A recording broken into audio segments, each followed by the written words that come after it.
Like almost 2011లో మీ first Tamil cinema release అయింది. అవును. So almost 14-15 years. అవును. అంటే మీ ఆన్ అండ్ యావరేజ్ 2 ఏళ్లకో సినిమా తీసినట్టు మీరు. అంతే అండి.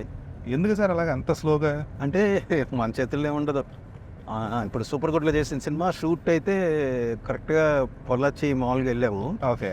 అయితే మామూలుగా ఏంటంటే సూపర్ గుడ్ ఫిలిమ్స్లో చౌదరి గారు ఫస్ట్ కొత్త డైరెక్టర్స్ అన్నప్పుడు ఒక 10 days 12 days బేసిక్గా స్కెడ్యూల్ ఏమంటారు కదా, వర్క్ ఎలా చేస్తున్నాడు ఏంటో చూసి రష్ చూసుకున్న తర్వాత మళ్ళీ కంటిన్యూ చేసేలాగా. అవును.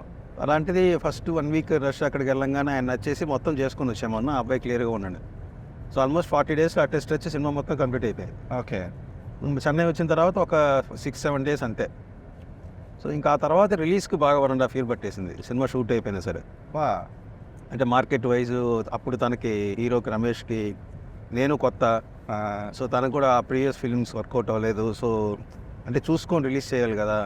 సో అనే దానికోసం ఆయన 1.5 years అక్కడ అయింది.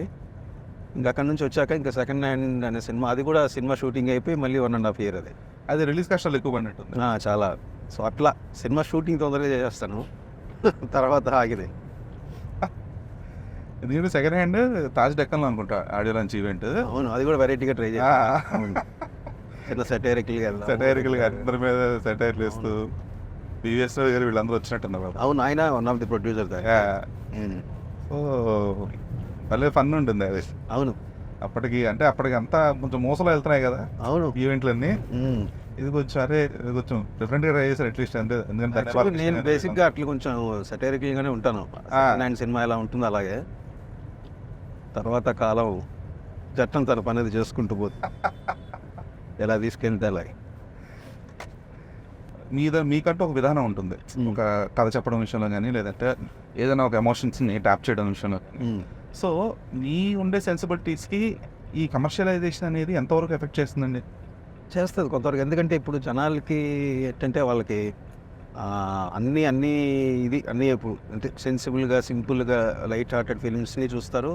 అలాగే కమర్షియల్గా అన్నీ ఉందనుకోండి, ఇంకా రీచ్ ఇంకొంచెం ఎక్కువ ఉంటుంది కదా. సో రీచ్ ఆఫ్ ఆడియన్స్ ఎక్కువ ఉంటుంది. సో అన్ని రకాలుగా అంటే ఇంకా లెవెల్ పెరుగుతుంది. సో మనకి రెమ్యునరేషన్ ఎక్కువ వస్తుంది.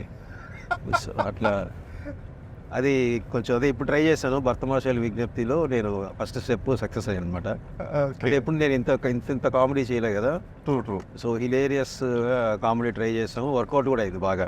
అయితే మీరు తీసుకున్న పాయింట్స్ ఎప్పుడు కూడా మోస్ట్లీ రిలేటబిలిటీ థింగ్స్నే తీసుకుంటారు. అవును. అంటే మీ ఫస్ట్ తమిళ ఫిల్మ్ నేను చూడలేదు, కానీ సెకండ్ హ్యాండ్ నుంచి కూడా అవును ఇప్పటిదాకా ప్రతి కుడ్ బి లవ్ కావచ్చు, ఫ్రెండ్షిప్ కావచ్చు, రిలేషన్స్ కావచ్చు, ఫ్యామిలీలో ఉండే బాండింగ్స్ కావచ్చు, ఓవర్ ద బోర్డ్ ఏది ఉండదు. అవును. అంటే ఆ స్పెసిఫిక్ చాయిస్ ఎందుకు? అంటే మనకి దగ్గరగా ఎక్కువ మనం రిలేటెడ్గా తీసుకుంటే ఏంటంటే మనకి ఈజీ కదా. రైటింగ్ అంతా కూడా కొంచెం ఏంటంటే మనం చూసింది, మన ఎక్స్పీరియన్స్ చేసింది అయితే ఎక్కువ కనెక్ట్ చేయగలం.